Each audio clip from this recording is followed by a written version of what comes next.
दोस्तों, आज की इस वीडियो में हम बात करने वाले हैं डेंटल इम्प्लांट की कॉस्ट के बारे में।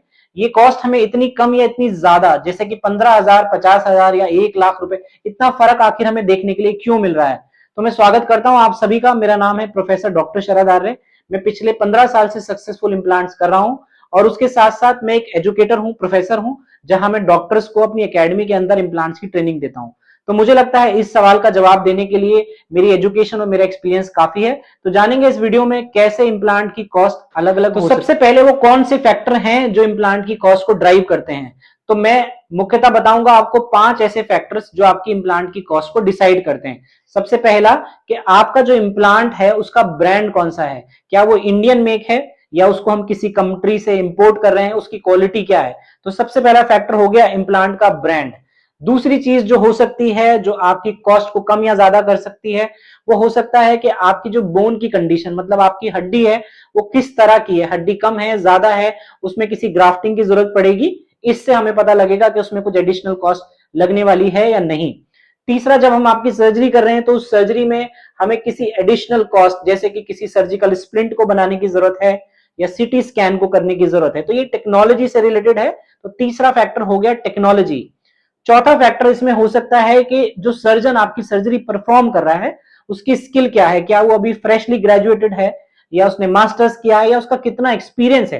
तो इससे डिसाइड होगा कि आपकी सर्जरी की कॉस्ट कितनी पड़ने वाली है। चारों पांचों फैक्टर मिलके ही आपकी कॉस्ट को फाइनलाइज करना होगा। कि मेरे एक अंकल हैं जिन्होंने इम्प्लांट्स दिल्ली में कराया और उनकी कॉस्ट 15,000 या 20,000 आई है, और जबकि मैं अपने डॉक्टर के पास गया तो उन्होंने मुझसे बोला कि आपकी सर्जरी की कॉस्ट 50,000 रुपए आने वाली है। तो ये दो लोगों की सर्जरी इम्प्लांट की होने के बाद दोनों की कॉस्ट में इतना डिफरेंस कैसा है। तो देखिए, इम्प्लांट का जो सर्जरी है वो एक ऐसी सर्जरी है जो कि किसी पर्सन पे डिपेंड करती है कि उसकी हेल्थ कैसी है, उसकी एज कैसी है, उसकी मेडिकल कंडीशन कैसी है, उसकी उसकी हड्डी की कंडीशन कैसी है। तो कॉस्ट वेरी कर सकती है एक ही कंपनी की, एक ही फैमिली के दो अलग अलग मेंबर्स में, क्योंकि दोनों की कंडीशन, एज, मेडिकल हैबिट्स अलग अलग हैं। तो कभी भी कंफ्यूज मत होइए, क्योंकि इम्प्लांट की कॉस्ट जानने से पहले आपको डॉक्टर के पास विजिट करके अपनी पूरी मेडिकल हिस्ट्री, अपने एक्सरे, अपनी सारी चीजों को समझने के बाद ही आपको सही कॉस्ट का अंदाजा लगेगा। आप कभी भी 2% की इम्प्लांट की कॉस्ट को कभी भी कंपेयर। तो दोस्तों, अगला सवाल है कि आजकल हमने सुना है कि सोशल मीडिया पे अलग अलग जगह हमें एड्स देखने को मिल रहे हैं कि इम्प्लांट्स की कॉस्ट कम हो गई है। कोई 10,000, कोई 15,000, कोई 25,000 रुपए की बात कर रहा है। तो दोस्तों, मेरा आपसे ये सवाल है कि जब भी आप इम्प्लांट्स कराने के लिए जाते हैं तो इम्प्लांट्स एक मेडिकल डिवाइस है जो कि आपकी हड्डी के अंदर मुंह में लगने के बाद काफी लंबे समय तक आपके साथ रहने वाला है। अगर आप सर्जरी करा के एक सस्ते इम्प्लांट की तरफ जा रहे हैं तो हो सकता है उसकी लाइफ कम हो और बाद में उसकी आपको रिप्लेसमेंट करानी पड़े, और रिप्लेसमेंट के बाद जो एडिशनल कॉस्ट पड़ेगी वो आपकी सर्जरी की कॉस्ट को बढ़ा देगा। तो मेरी एडवाइस आपसे हमेशा ये रहेगी कि एक ही बार सर्जरी कराएं, एक एक्सपीरियंस डॉक्टर की सलाह लें, डिटेल में उनके साथ बैठ के अपनी सारी प्रॉब्लम को डिस्कस करें, और सबसे सस्ता नहीं, एक अच्छा इम्प्लांट चुने जिससे आने वाले लंबे समय तक वो आपको अच्छी सर्विस दे सके। तो मेरे हिसाब से सस्ता जो होगा वो उसकी लाइफ कम होगी, और अगर आप एक बेटर सोल्यूशन के साथ डॉक्टर के पास जाएंगे तो आपको डेफिनेटली अच्छे रिजल्ट्स तो मिलेंगे। हम इम्प्लांट्स भी सर्जरी कराने किसी डॉक्टर के पास जाते हैं तो वो कौन सी छुपी हुई चीजें, वो हिडन कॉस्ट कौन कौन सी हो सकती हैं जिसके बारे में शायद अगर हम पहले डिस्कस करें या हमारे डॉक्टर ने हमें पहले बताया होता तो बहुत अच्छा रहता। तो इस वीडियो में मैं डिस्क्लोज करूंगा वही सारी चीजें जो एक डॉक्टर के पास जाने से पहले या डॉक्टर से मिलते समय आपको उनसे डिस्कस करनी चाहिए। सबसे पहले जब भी आप किसी डॉक्टर के पास जाएं तो मुझे लगता है सस्ते इम्प्लांट की तरफ ना जाके आप उनसे अपना डिटेल डिस्कशन करें।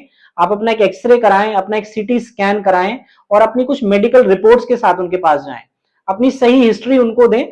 तो मुझे लगता है डॉक्टर आपकी सारी हिस्ट्री को जानने के बाद, आपके स्कैन्स को जानने के बाद ही आपको सारी चीजें बताएगा।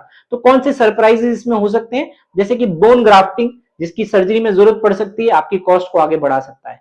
कई बार कुछ एडवांस टेक्नोलॉजी जैसे कि सीबीसीटी स्कैन की जरूरत पड़ सकती है या सर्जिकल स्प्लिंट बनाने पड़ सकते हैं, ये आपकी कॉस्ट को फर्दर एनहेंस कर सकते हैं। और सबसे लास्ट में ये जरूर ध्यान रखें कि आपके इम्प्लांट के ऊपर जो कैप या क्राउन या ब्रिज बनने वाला है वो किस क्वालिटी का है। ये सारी चीजें मिलके आपकी कॉस्ट को बढ़ा या घटा सकती हैं। तो ये आपका हक है सर्जरी से पहले आप अपना एक डिटेल डिस्कशन करें और इन सारी चीजों को पहले जानें, जिससे आपका और आपके डॉक्टर का रिलेशनशिप बहुत अच्छा बना रहे और आपको बहुत अच्छा। तो दोस्तों, आपने बहुत कॉमनली देखा होगा कि बहुत सारे एनआरआईज जो कि इंडिया के बाहर रहते हैं, इंडिया में आके अपनी इम्प्लांट्स की सर्जरी कराना चाहते हैं। तो मैं आज इस वीडियो के थ्रू आपको ये बताना चाहूंगा कि इम्प्लांट्स जो भी डॉक्टर्स कर रहे हैं इंडिया में, वो डेफिनेटली उनका एक्सपीरियंस बाहर के डॉक्टरों से कंपैरेटिवली ज्यादा हो सकता है। ये मेरा अपना एक्सपीरियंस है, क्योंकि इंडिया में हम पर डे बहुत ज्यादा काम करते हैं, नंबर ऑफ पेशेंट ज्यादा देखते हैं, और आज अपने कंट्री में भी हर तरह के इम्प्लांट्स और हर तरह के एडवांस टेक्नोलॉजीज के साथ डॉक्टर मौजूद हैं। तो जो भी एनआरआईज हमारे इंडिया के बाहर रह रहे हैं और वो चाहते हैं कि उनके अच्छे टीथ, अच्छे इम्प्लांट्स या वो अच्छा जो भी डेंटल ट्रीटमेंट चाहते हैं, तो वो इंडिया में आके बिल्कुल करा सकते हैं, क्योंकि आज हमारे कंट्री में भी वो सारी सुविधाएं एक्सपीरियंस डॉक्टर के साथ मौजूद हैं। और डेफिनेटली ये कॉस्ट आपको 60 से 70% तक कम हो सकती है अगर आप इसका कंपैरिजन किसी भी वेस्टर्न कंट्री से करेंगे। तो अगर आप भी अपनी इम्प्लांट्स की जर्नी शुरू करना चाहते हैं, तो डेफिनेटली इंडिया एक बेटर कंट्री हो सकता है।